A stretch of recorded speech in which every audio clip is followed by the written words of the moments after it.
교과 9강 시험 실현 그리고 목록이라는 주제로 오늘 9강을 같이 나누도록 하겠습니다. 먼저 시작하기 전에 기억할 말씀 느헤미야 10장 29절을 같이 읽도록 하겠습니다. 같이 읽겠습니다. 시작. 다 그들의 형제 귀족들을 따라 저주로 맹세하기를 우리가 하나님의 종 모세를 통하여 주신 하나님의 율법을 따라 우리 주 여호와의 모든 계명과 규례와 율례를 지켜 행하여. 느헤미야 10장에 있는 말씀은 무엇이냐면은 이제 새롭게 이제 맹세하고 결심하는 것인데, 그 결심은 이제 내가 하나님 말씀대로 계명대로 그 준행대로 지키며 행하며 살겠다라는 결심입니다. 이게 실은 맨 마지막 부분에 나오는 내용인데요. 이 부분이 어떤 내용인지 우리 오늘 국어를 통해서 배우도록 하겠습니다. 올해 국어의 첫 시작은 이렇게 시작합니다. 오늘 배우는 이 성경 안에는요, 하나님의 이 족보에 대한 긴 내용을 기록하는 내용들이 많이 있습니다. 그것에 대해서 이렇게 기록한 이유에 대해서 어떻게 보면 지루하고 어떻게 보면 우리가 읽을 때 그냥 넘기는 부분이지만, 그 부분이 왜 이렇게 세세하게 적어놨는지에 대해서 교과는 설명하고 있습니다. 그래서 교과의 깨닫기 부분 학습 목표에 보시면 이렇게 적혀 있어요. 우리가 섬기는 하나님은 매우 구체적인 부분까지 헤아리시는 분임을 깨닫는다. 그러니까 하나님은 섬세하시다는 거예요. 하나님은 우리의 머리털을 다 세시고도 또 세실 만큼 우리에게 관심이 많다라는 우리 성경절처럼 하나님은 섬세하신 분입니다. 그리고 매우 구체적이고 그 하나하나를 다 지키시며 헤아리시는 분이시라는 것을 우리가 알 때 우리가 그분을 의지해야 되지 않겠습니까? 바로 그 부분에 대해서 설명하면서 첫째 날로 가겠습니다. 첫째 날 일요일 소지는 역사의 하나님입니다. 이 부분이 좀 저도 이렇게 볼 때 두 가지 단어가 생각이 나요. 첫 번째는 무엇이냐면은 역사이고, 그리고 두 번째는 예언이고, 두 번째는 바로 성전 기물입니다. 이 두 내용으로 이제 시작하는데, 이제 이 부분을 좀 같이 다루도록 하겠습니다. 이 질문은 뭐라고 얘기하냐면 스가랴서 1장과 다니엘서 1장을 읽어보라고 얘기하고 있습니다. 그래서 성경을 좀 읽어봤는데, 먼저 다니엘서 1장을 먼저 시간 순서대로 읽을게요. 다니엘서 1장은 뭐라고 적혀 있냐면, 바벨론 왕 느부갓네살 예루살렘에 이르러 성을 에워쌌더니 주께서 유다 왕 여호와긴과 하나님의 전 그릇 얼마를 그의 손에 넘기심에 그가 그것을 가지고 신할 땅 자기 신들의 신전에 가져다가 그 신들의 보물 창고에 두었더라. 다시 말하면 1장의 사건은 뭐냐면 망한 이야기예요. 이스라엘이 멸망당했어요. 누구한테 멸망당했냐면 바벨론의 느부갓네살 왕한테 포위돼서 멸망당했어요. 그래가지고 이 내용이 뭐냐면은 성전 기물들과 이런 성전에 있는 많은 보물들을 빼앗겨서 어디에 집어넣었어요? 왕이요?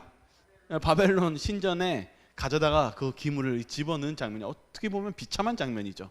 그러면서 우리가 이 역사를 봤을 때, 시작에 봤을 때 패배한 이스라엘, 패배한 유다, 어떻게 보면 이 기물이 이 성전 창고에 들어갔으니까 이제는 어떻게 됐을까요? 이 교훈 안에는 뭐라고 얘기했냐면, 잊혀진 것 같이 보이지만, 그러니까 성전 기물이 잊혀진 것 같이 보이지만, 에스라서 이제 1장을 보면은 원래 11절을 읽어보라고 그랬어요. 9절에서 11절. 근데 그 9절에서 11절 내용으로는 좀 부족한 것 같아서 제가 1절에서 3절까지를 더 집어넣었어요.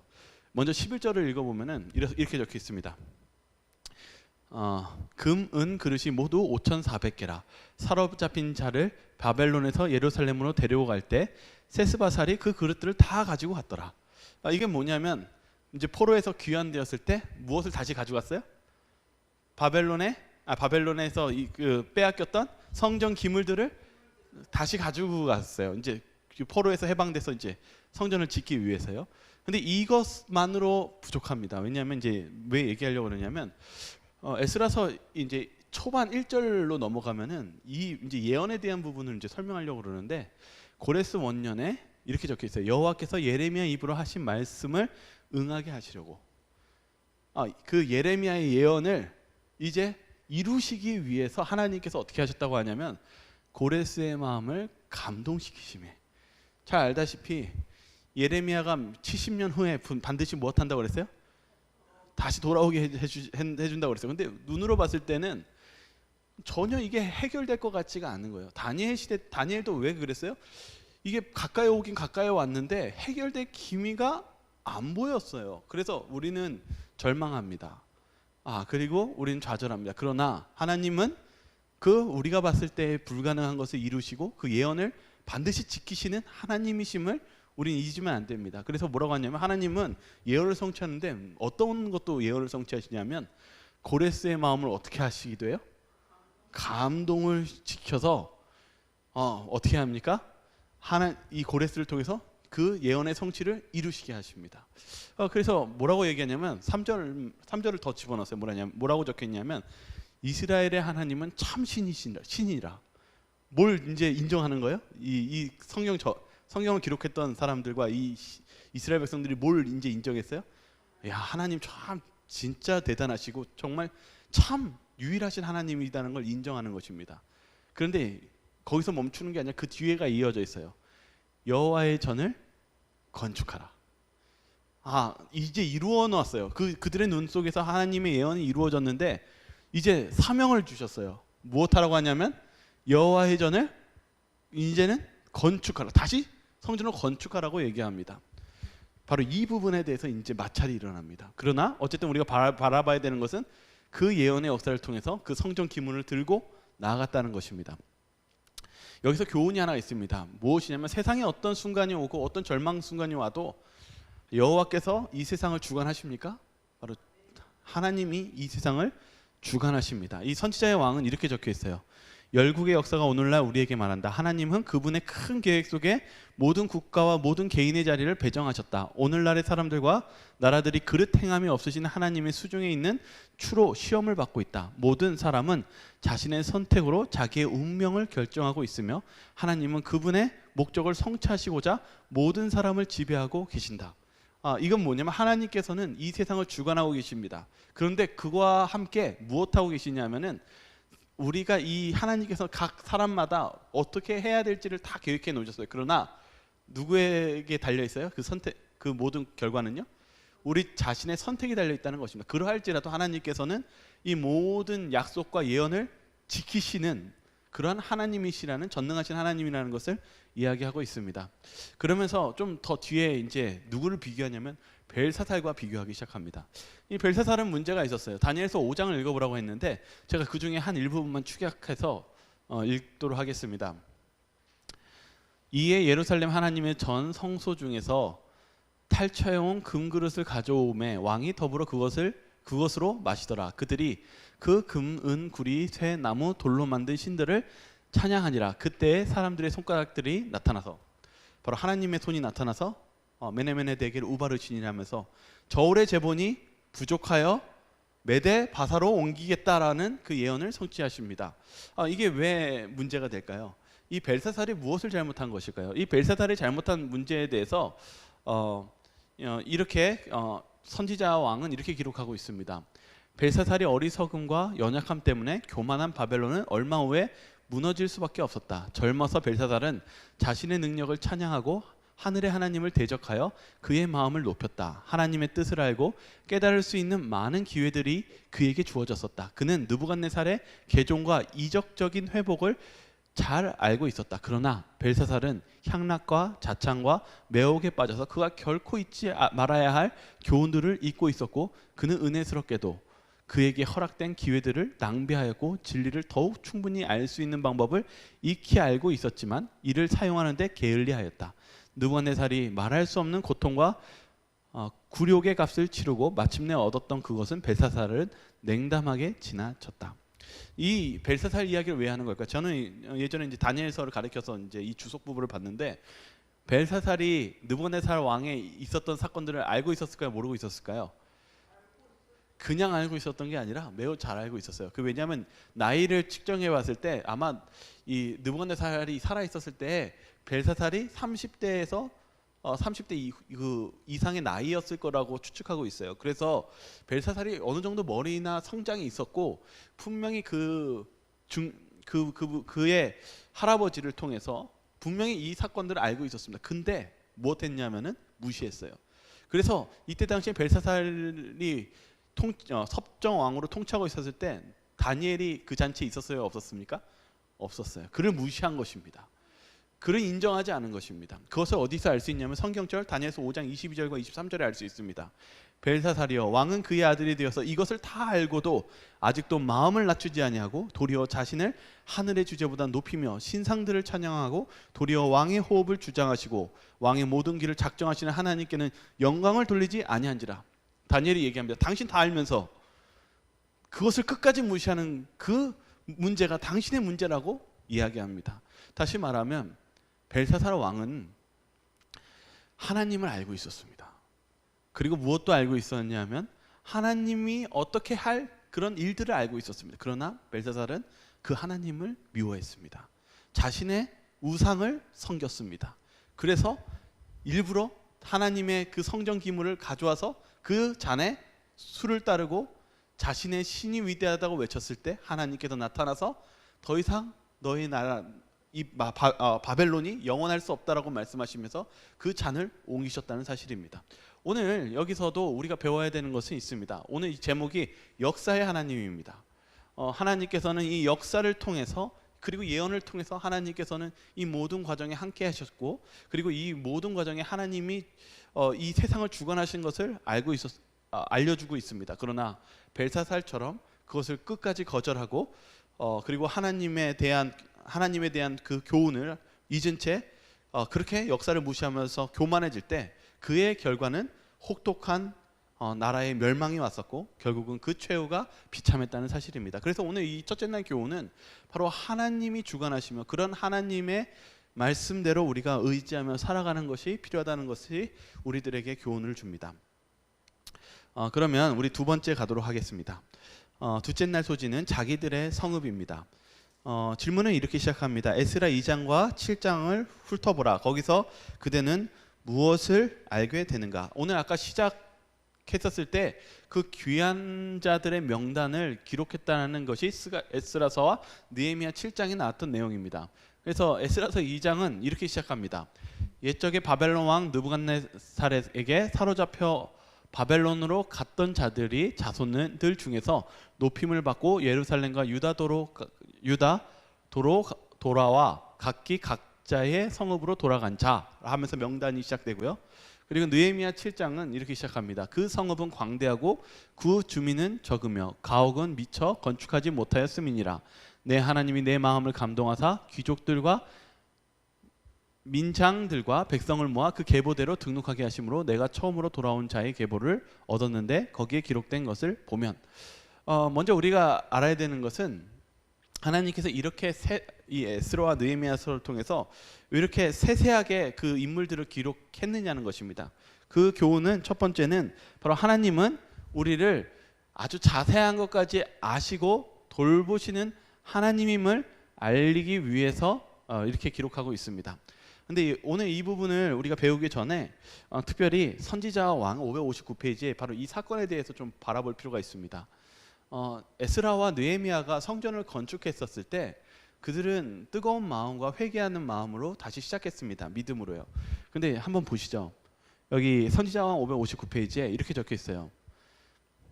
황폐한 광야를 건너는 긴 여행을 무사히 마치고 하나님의 많은 자비에 대하여 감사하는 행복한 무리는 무너지고 파괴되었던 것을 다시 세우는 일에 즉시 착수하였다.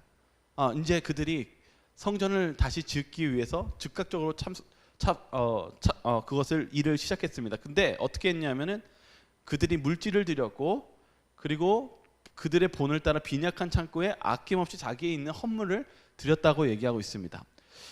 그래서 그들이 그들이 성전을 재건하는 데 필요한 것들을 행한 것 같이 보이지만 진짜 중요한 것은 그 다음이었습니다. 뭐라고 적혀 있냐면 이렇게 적혀 있어요. 옛 제단이 있었던 터에 할 수 있는 대로 신속히 제단을 세웠다. 성전을 재건하는데 어떤 재정이나 어떤 헌신이나 그것도 중요하지만은 무엇을 하는 것을 신속히 시작했습니까?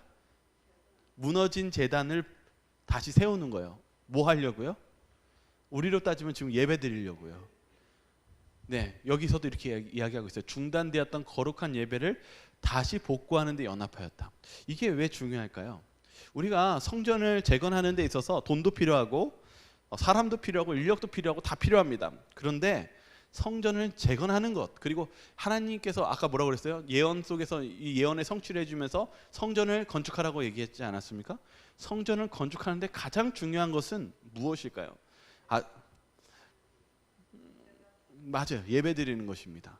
왜 그러냐면 실은 이들은 이제 성전을 건축하는 일이 쉬운 일이 아니고 많은 역경을 우리가 경험하는 걸 배웠습니다.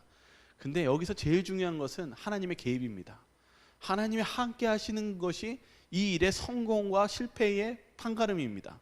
그러므로 하나님이 개입하는 데 있어서 그들이 가장 이 일에 있어서 여러 가지 헌신과 일을 했지만 제일 중요한 것은 거룩한 예배를 다시 복구하고 시작하는 것이었습니다. 그래서 여기 느헤미야 7장 묵상에서도 이렇게 적혀 있어요. 그 명단에 대해서 이렇게 쭉 쓴 이유에 대해서 그것은 하나님이 그분의 나라에 속해 있는 각 사람을 개인적으로 아시며 돌보시고 복주시며 구원으로 인도하신다는 사실을 나타냅니다. 우리는요 오늘 여기 이 교과 내용처럼 이스라엘 백성들이 정말 어려운 가운데서 결심하고 이 성전을 건축하기 위해서 떠나갑니다. 그런데 우리가 알아야 되는 것은 그들 마음속에 혼란이 있었어요. 과연 나를 도와주실까? 그런 어려움 속에 있었을 때 하나님께서 오늘 이 명단을 이 에스라와 느헤미야가 기록한 아주 세세적으로 기록한 이유는 그것처럼 하나님께서는 그분의 나라에 있는 그 한 인물들을 정말 자세히 알고 계시고 그들을 세세하게 도와주시며 그들을 개인적으로 돌봐주시고 복 주신다는 사실을 다시 한번 우리의 마음에 되새기게 하시기 위함입니다. 다시 말하면 오늘날 저와 여러분도 마찬가지입니다. 하나님께서는 저와 여러분들을 기억하고 계시고 그 세세한 어려움들을 다 알고 계시며 그것을 도와주시기를 원하시고 축복해 주시기를 원하십니다. 그러한 삶을 우리가 하나님께서 우리가 돌봐주신다는 그 믿음을 가지고 그 구원의 길로 나아가는 것이 우리에게도 필요합니다. 그래서 이 백성들이 무엇했냐면은 성전을 재건하기 시작했어요. 근데 여기 질문은 두 번째 질문을 이렇게 시작합니다. 느헤미야 7장 73절을 읽어보라. 이 말씀에 따르면 하나님의 뜻을 행하기를 열망할 때 그들은 얼마나 성공적이었는가. 한번 읽어보겠습니다. 여기 온 이스라엘 같이 읽겠습니다. 시작. 온 이스라엘 자손이 다 자기들의 성읍에 거주하였느니라. 이 교과 저자는 놀랐대요. 왜 놀랐냐 하면은 첫 번째는 이 백성이 실은 성전을 부신 장본인이거든요. 성전을 멸망시키고 바벨론에 함락된 것은 이들 때문이에요. 이들이 우상 숭배하고 하나님을 제대로 섬기지 않았기 때문에 성전을 황폐했던 자들이 무엇한 것이냐면 다시 성전에 돌아왔어요. 그리고 또 더 놀라운 것은 무엇이냐면 심지어 성전을 재건하기 왔다는 사실입니다. 얼마나 놀라운 것입니까? 그것에 대해서 교과는 또한 이렇게 얘기하고 있습니다. 그것은 그들뿐 아니라 주변의 다른 민족들에게도 기적처럼 보였을 것이다. 이 일들이 이 성전을 재건하는 일들이 정말 다른 민족에게도 기적처럼 보였다고 얘기합니다. 근데 더 중요한 건 뒤에입니다. 그러나 그 모든 것은 하나님의 뜻과 약속에 따라 이루어졌을 뿐이다. 실은 이 일들을 이루신 분은 이 사람이 아니라 실제로는 누구였습니까? 하나님이시라는 것입니다.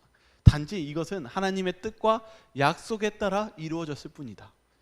우리가 오늘 이스라엘 백성들이 어려움 가운데 성전 재건을 하는 때 이 사람들이 시작했었을 때 어려움들이 있었습니다. 그러나 그들이 예배를 복원하고 그들이 헌신하는 마음으로 들었을 때 하나님께서는 그 마음을 받으시고 하나님이 그들과 함께 하심으로 이 성전이 완공될 수 있었다는 사실입니다. 우리에게 제일 중요한 것은 바로 하나님의 개입입니다. 우리가 하나님과 함께 하는 것, 그것이 우리가 우리의 성전을 다시금 회복하고 다시 시작하는 길임을 잊지 말아야 할 것입니다. 셋째 날은 화요일 소지, 제사장들은 어디 있는가입니다. 다시 이거는 좀 과거로 들어갑니다. 질문은 이렇게 시작합니다. 유대인들은 바벨론에서 돌아왔다. 어제 보았듯이 그것은 놀라운 예언의 성취였다. 그들은 바벨론에 머물기를 선호했다. 왜 그랬을까? 여기 에스라서 8장 15절에 보면은 사람들을 모으러 간 거예요. 이제 예루살렘으로 가야 되는데 모으러 갔는데 아주 충격적인 내용이 있죠. 한번 같이 읽겠습니다. 내가 시작. 내가 무리를 아와와로 흐르는 강가에 모으고 거기에 3일 동안 장막에 머물며 백성과 제사장들을 살핀즉 그 중에 레위 자손이 한 사람도 없는지라. 충격적이었죠. 제사장 직분이 한 사람도 없는 거예요. 광장에 갔는데 제사장이 아무도 없는 거예요. 에스라가 충격받았어요. 예루살렘에 누가 제일 정말 필요한 사람입니까? 제사장이요. 그리고 레위 사람, 레위 지파가 필요합니다. 왜 필요합니까? 성전 봉사해야죠. 그리고 예배 드려야 되니까 재단을 쌓아야 되는 아주 중요한 성직자가 없으면 어떻게 합니까? 그래가지고 에스라가 굉장히 충격을 받아가지고 에스라가 막 찾아가기 시작합니다. 그래가지고 설득한 끝에 2천 가정을 다시 데려와서 이제 떠납니다. 이 내용에서 먼저 알아야 되는 게 왜 떠나지 못했느냐 이거죠. 그 첫 번째 이유가 교과는 이렇게 이야기합니다. 그들이 바벨론에서 태어나고 자라서요. 그들이 이스라엘 사람이긴 하지만은 이미 포로로 끌려와서 세월이 지나서 바벨론에서 태어나고 자랐으니까 어디가 편할까요? 일단은 내 고향이 편하죠. 내가 살고 있었던 곳이 편하죠.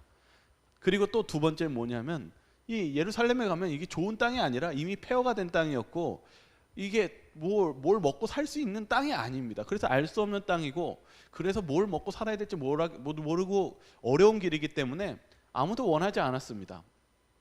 실제로 이 메소포타미아 지역에 있는 고고학 문서들이 발견됐는데 이 바벨론에 무수한 유대인들이 살았대요.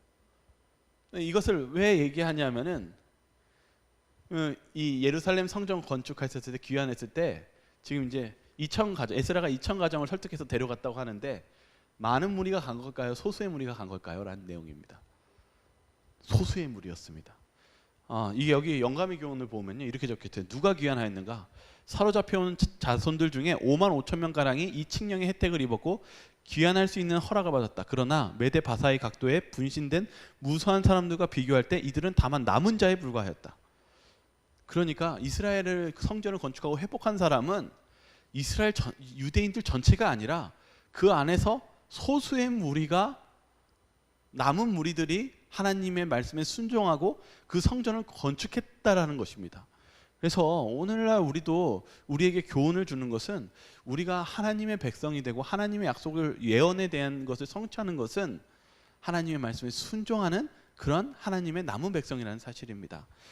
그래서 우리는 잊지 말아야 되는 것은 하나님의 삶, 하나님의 말씀대로 사는 삶이 어떠한 자인지를 다시 한번 깨닫게 해줍니다. 여기서도 에스라가 여기 선지자 왕은 이렇게 얘기하고 있어요. 에스라는 다수가 예루살렘으로 돌아가려고 기대했으나 부름에 응한 수는 실망할 만큼 적었다. 집과 토지를 얻은 많은 사람들은 이 재산을 희생할 마음이 없었고 그들은 안위를 사랑하여 남아있는 것을 아주 만족히 여겼다. 그들의 행위는 그들이 아니었더라면 믿음으로 전진하는 사람들과 운명을 같이 하기로 선택했을 다른 사람들에게 방해가 되었다.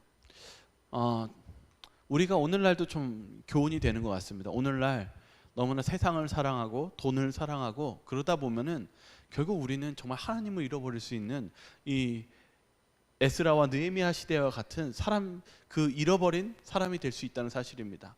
우리도 이런 에스라와 느헤미야에서 하나님의 말씀을 깨닫고 다시 헌신하는 마음으로 나아갔던 무리들처럼 우리 이 성도교회도 그리고 우리 성도들도 바로 이러한 하나님의 말씀대로 살아가는 그런 사람들이 되기를 바라겠습니다. 묵상도 이렇게 이야기합니다. 하나님을 진실하게 섬기기를 원하는 자들은 꼭 고난과 시련을 지나야 하는 이유는 무엇일까요? 이 이야기를 하는 것은 하나님 말씀대로 살아갔기 때문에 정말 문제없는 길이 준비되어 있었을까요?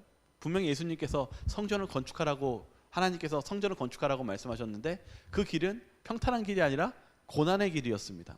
이 교훈처럼 하나님을 믿는 백성들도 어려움이 있을까요? 없을까요? 있습니다. 우리도 이 생에서 어떤 안락을 보장받는 것이 아닙니다. 그러나 우리가 이 환난 중에서 기뻐할 수 있는 이유가 있다고 얘기합니다. 그것은 그리스도께서 우리와 함께 하시고 세상이 줄 수 없는 평안을 우리에게 주시기 때문입니다. 그것이 우리의 희망입니다. 그래서 우리의 신앙도 그러한 하나님을 바라보며 의지하는 신앙이 되어야 될 것입니다.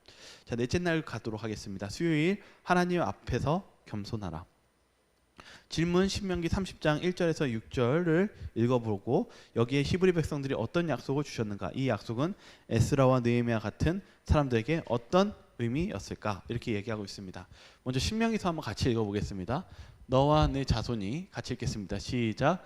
너와 내 자손이 내 하나님 여호와께로 돌아와 내가 오늘 내게 명령한 것을 온전히 따라 마음을 다하고 뜻을 다하여 여호와의 말씀을 청종하면 내 하나님 여호와께서 마음을 돌이키시고 너를 긍휼히 여기사 포로에서 돌아오게 하시되 내 하나님 여호와께서 흩으신 그 모든 백성 중에서 너를 모으시리니.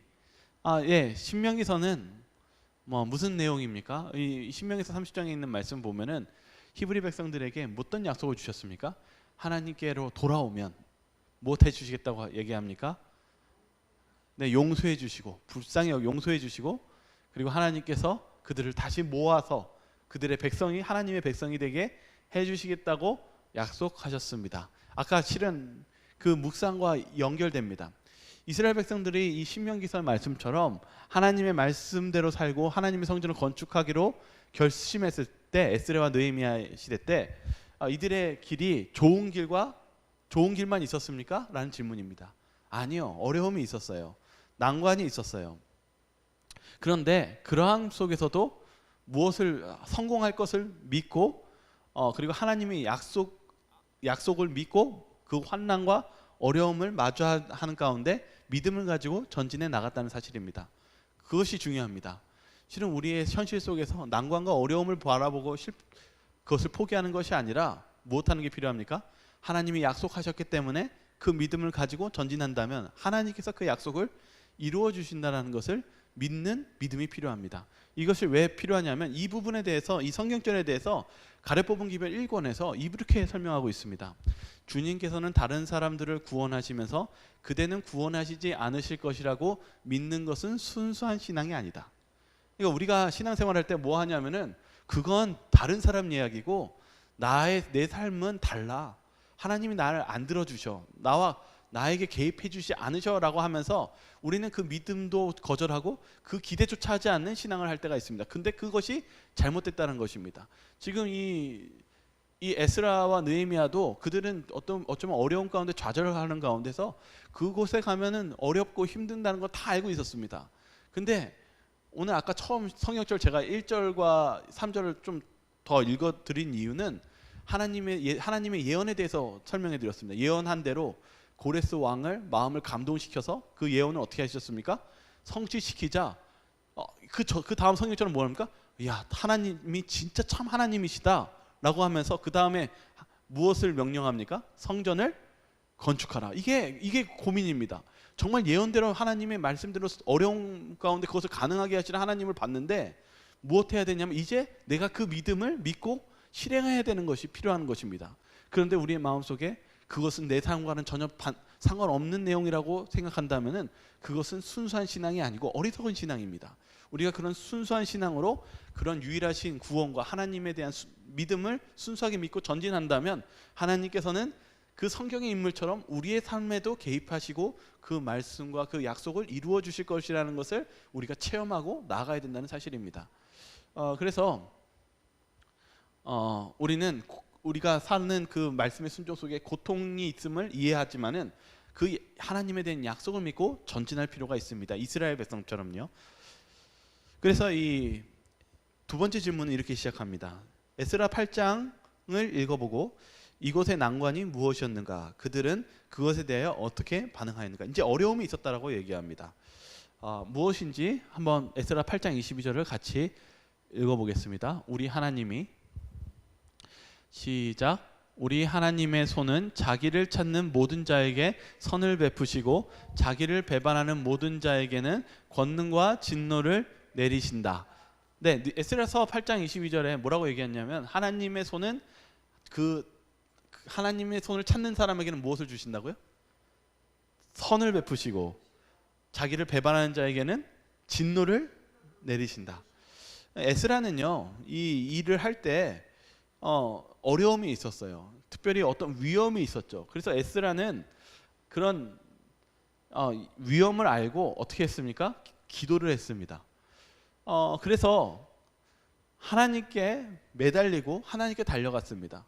그래서 실은 에스라나 느헤미야에서 약간 달라요. 에스라는 보통 이 어려움에 처할 때 누구의 도움을 청하는 게 우리가 현실적으로 도움이 됩니까? 왕의 도움을 청하는 게 현실적으로 도움이 되죠. 그래서 왕의 병사나 자기를 보호해 줄 수 있는 것을 요청하는데, 에스라가 무슨 일을 했냐면은 왕한테 도와달라는 요청을 하지 않았어요. 왜 그렇습니까? 이게 질문입니다. 첫 번째는 하나님을 전적으로 믿었기 때문에. 맞아요. 그리고 뭐냐면 도와달라고 하나님께 기도했어요. 금식 기도했어요. 간절히 기도하면서 기도를 마치고 뭘 느꼈을까요? 내가 하나님께 기도했으니까 누가 나를 보호해 주세요? 하나님이 나를 보호해 주시니까 내가 또 왕에게 도움을 요청할 필요가 없다라는 것이죠. 그게 이제 믿음의 표현이었습니다. 근데 이제 느헤미야는 좀 달랐어요. 느헤미야는 왕의 지원을 받았대요. 이제 보호를요. 근데 이것을 어떻게 해석하느냐가 이제 바라볼 필요가 있습니다. 그것을 먼저 묵상부터 먼저 넘어가서 얘기할게요. 느헤미야는 왜 우리에게 속하지 않는 자들의 도움을 기꺼이 받았을까요? 이렇게 질문합니다. 읽어드리면, 우리는 모든 일에 대하여 하나님을 신뢰해야 합니다. 그럼에도 우리 신자가 아닌 자에게 도움을 구할 때도 있습니다. 많은 경우에 그것은 죄가 아니며 때로 적절하기까지 합니다. 신자가 아닌 자들을 위해서도 일하시며 우리를 통해서뿐 아니라 우리에게 속하지 않은 자들을 통해서도 일하십니다. 다시 말하면 우리의 신앙 속에서 느헤미야는 하나님의 도움을 받은 것과 동시에 또 일반 하나님 믿지 않은 사람에게도 도움을 받았다는 것입니다. 오늘날의 신앙 속에서도 때로는 하나님 믿지 않은 자가 우리를 도와줄 때가 있어요. 그래서 그 도움을 거절하지 말라는 것입니다. 그래서 우리가 선교하고 어떤 교회 일을 하고 어떤 신앙적인 일을 할 때 하나님께서는 믿는 자와 믿지 않은 자들도 하나님께서 쓰실 수 있다는 사실입니다. 우리가 다니엘서의 고레스 왕도 마찬가지고 느부갓네살 왕도 마찬가지고 하나님께서는 또한 쓰시기도 하십니다.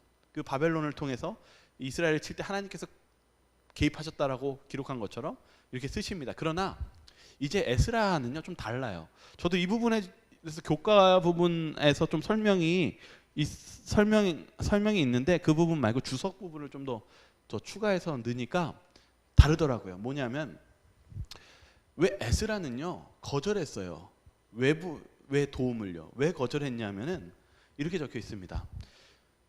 예루살렘으로 올라가서 하나님의 전을 건축하고 하나님의 예배를 회복하고자 할 때 그들은 도중에서 왕의 도움을 구하지 않고 금식과 기도로 주님께 도움을 구했다.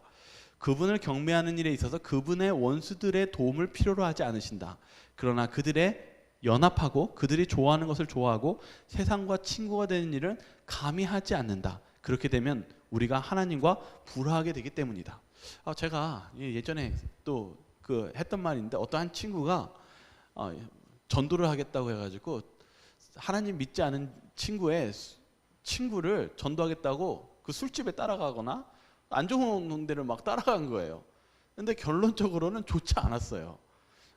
실은 우리가 누군가 뭔가를 이렇게 일을 하는 데 있어서 정말 세상의 친구와 그리고 때로는 그들과 연합하는 것을 에스라는 거절했습니다. 그것이 오히려 무엇이 될 수 있습니까? 정말 위험할 수 있고, 그리고 하나님으로부터 더 떨어지는 위험한 그 길로 빠질 수 있는 어려움이 있었기 때문입니다. 그래서 이 에스라와 느헤미야는 두 가지로 해석하시면 됩니다. 하나님이 도와주실 때는 하나님께서 쓰시기도 하지만은 반대로 우리가 그러한 협력을 이루고 원수에게 나아가는 또 세상과 섞이는 문제에 있어서는 그렇게 되면 위험성이 있다는 것을 에스라서를 통해서 또한 이런 교훈과 그리고 메시지를 주고 있다고 생각하면은 우리가 이 부분을 잘 이해할 수 있게 됩니다. 그래서 여기 교훈도 이스라엘 백성들은 과거의 역사를 통해 그들이 당하는 고통의 이유를 이해하고 회복의 약속을 믿고 겸손하게 하나님의 인도하심을 구했다. 이게 중요합니다. 겸손하게 내가 뭐 할 수 있다는 게 아니라 하나님의 내가 부족함을 깨닫고 하나님에게 겸손한 마음으로 그분의 인도하신 대로 나아가는 그런 신앙이 필요하다는 것입니다. 목요일 서지로 가겠습니다. 다섯째 날 거룩한 도성 안에서입니다. 질문은 느헤미야 11장 1절과 2절을 읽어보라고 합니다. 무슨 일이 생겼고 그들은 왜 제비를 뽑은 사람들로 하여금 예루살렘에 살게 했는가? 좀 읽어보도록 하겠습니다. 느헤미야 11장입니다. 시작. 백성의 지도자들은 예루살렘에 거주하였고 그 남은 백성은 제비를 뽑아 10분의 1은 거룩한 성 예루살렘에서 거주하게 하고 그 10분의 9는 다른 성읍에 거주하게 하였으며 예루살렘에 거주하기를 자원하는 모든 자를 위하여 백성들이 복을 빌었느니라. 근데 일단은 이 포로 생활 끝에 곡으로 돌아올 때 이 고대 시대에는 도시에 사는 것보다 시골에 사는 것이 좋았다고 저자는 얘기하고 있습니다. 그런데 이 예루살렘은 별개 문제였어요. 왜냐하면 예루살렘에 거주하는 것은 일종의 희생이었어요. 왜냐하면 거기에는 어떤 생계에 대한 걱정이나 그리고 낯선 곳이었기 때문에 실은 거기에 사는 것은 정말 꺼리는 곳이었죠. 그러함에도 불구하고 그렇게 하기 위해서 지금 느헤미야 11장은 어떻게 했다고 기록하고 있냐면 제비를 뽑았대요. 왜요? 필요하기 때문에요. 그리고 그러한 속에서 사람들이 자신이 이제 예루살렘에 머물게 되었을 때는 어떻게 했다고 기록하고 있냐면 자원하는 모든 자를 위하여 백성들이 복을 빌었느니라. 자원했대요. 이게 오늘날 선교에서 우리가 배울 점입니다. 왜냐하면 오늘 교과도 이렇게 이야기합니다. 복음을 전하기 위해 낯선 도시나 국가로 이주하는 것은 얼마나 어려운 일입니까? 우리가 선교하는데 미개척지나 그런 곳에 새롭게 개척을 하고 하는 것은 얼마나 어려운 일입니까? 그러나 그러한 일을 하기 위해서 필요한 것은 자발성과 그리고 그러한 어려움들을 감내하는 마음입니다. 여기 교회 증언도 이렇게 이야기합니다. 실은 교회 증언 7권은 좀 어떻게 경고성적인 메시지입니다. 뭐냐면은 우리의 일꾼들은 뻗어나갈 만큼 나가고 있지 않다. 우리의 신앙이 내가 그냥 안주하고 싶고 내가 편한 곳에 있는 것에 대해서 경고하는 메시지입니다. 여기서도 이스라엘 백성들에 있어서 그들에게 있어서 예루살렘은 중요한 곳이었고 우리가 반드시 있어야 되는 곳이었습니다. 그럴 때 이 성경처럼 자발적으로 우리가 하나님의 말씀을 순종하고 믿음으로 나아갈 때 그것이 하나님께서 원하시는 하나님의 백성들의 모습이라는 사실입니다. 그것을 오늘 우리도 그것을 깨닫고 우리가 하나님께서 부르시는 곳에 그리고 그런 하나님의 복음이 가야 되는 곳이 있다면은 우리가 거기에 희생하고 또한 그 자발적인 마음으로 나아가는 그런 선교적인 마음이 필요하다는 것을 오늘 교과는 설명하고 있습니다. 그래서 좀 이어지면 또 다른 질문을 시작합니다. 바로 느헤미야서 12장에 대해서 얘기하고 있습니다. 왜 제사장과 레위인들의 긴 명단을 언급되는가? 같은 장 뒷부분에 나오는 성벽 봉헌은 그들과 어떤 연관성이 있는가? 한번 느헤미야 12장은 무엇에 대해서 이야기하는지 좀 보면은 느헤미야 12장은 아까도 얘기했지만은 그 명단입니다. 긴 명단들을 기록하고 있습니다. 그런데 이 긴 명단들을 기록하는 데 있어서 긴 명단들이 기록하면서 성경 봉헌에 있어서 어떤 연관성이 있는지를 설명하라고 그러는데요. 이제 좀 보도록 하겠습니다. 첫 번째는 힘들게 한 것은 이스라엘 백성들이 이 명단 속에서 하나님께 정말 봉헌하고 그리고 희생하면서 그들에게 하나님께 바쳐지는 그런 봉사 속에서 그들을 주석에서는 힘들게 하는 것이 있었다고 얘기합니다. 그것은 누구였냐고 얘기하냐면 제가 읽겠습니다. 이 교도의 공공연한 적이가 아니요 친구인치 않은 사람들의 은밀한 반대였는데 그들은 악의 사업에 그들의 세력을 더함으로 하나님의 종들의 수고를 10배나 증가시켰다. 이제 오늘 이 내용들을 이제 좀 보면은 이스라엘 백성들이 이제 유대인들이 그들이 거룩한 성 안에서 하나님의 말씀대로 살아가기 위해서 살아가는데 그들이 성전을 건축하는데 힘들었던 것은 어떤 강력한 눈에 보이는 적이 아니라 이방 나라의 민족이 아니라 실은 친구였대요. 그 친구인치 않은 은밀한 반대자였대요. 정말 이 이스라엘들이 성전을 건축할 때 누가 힘들었냐면은 나를 잘 아는 사람이 힘들었대요. 이 사람들이 어떻게 했어요? 겉으로는 친한 척하지만은 그 정보를 빼내서 그 반대자들에게 적들에게 정보를 나눠주고 그것 때문에 짧게 끝나는 문제가 아니라 오랫동안 그 문제를 싸우고 방어하고 그래서 굉장히 진전하는데 어려움이 있었대요. 그것에 대해서 이야기하면서 이제 이스라엘 백성들이 오늘 이제 느헤미야 12장은 뭐냐면은 성전을 이제 건축하고 나서 제사장들과 레위 사람들을 남겨놓고 그들에게 해야 될 사명들을 이야기하고 있습니다.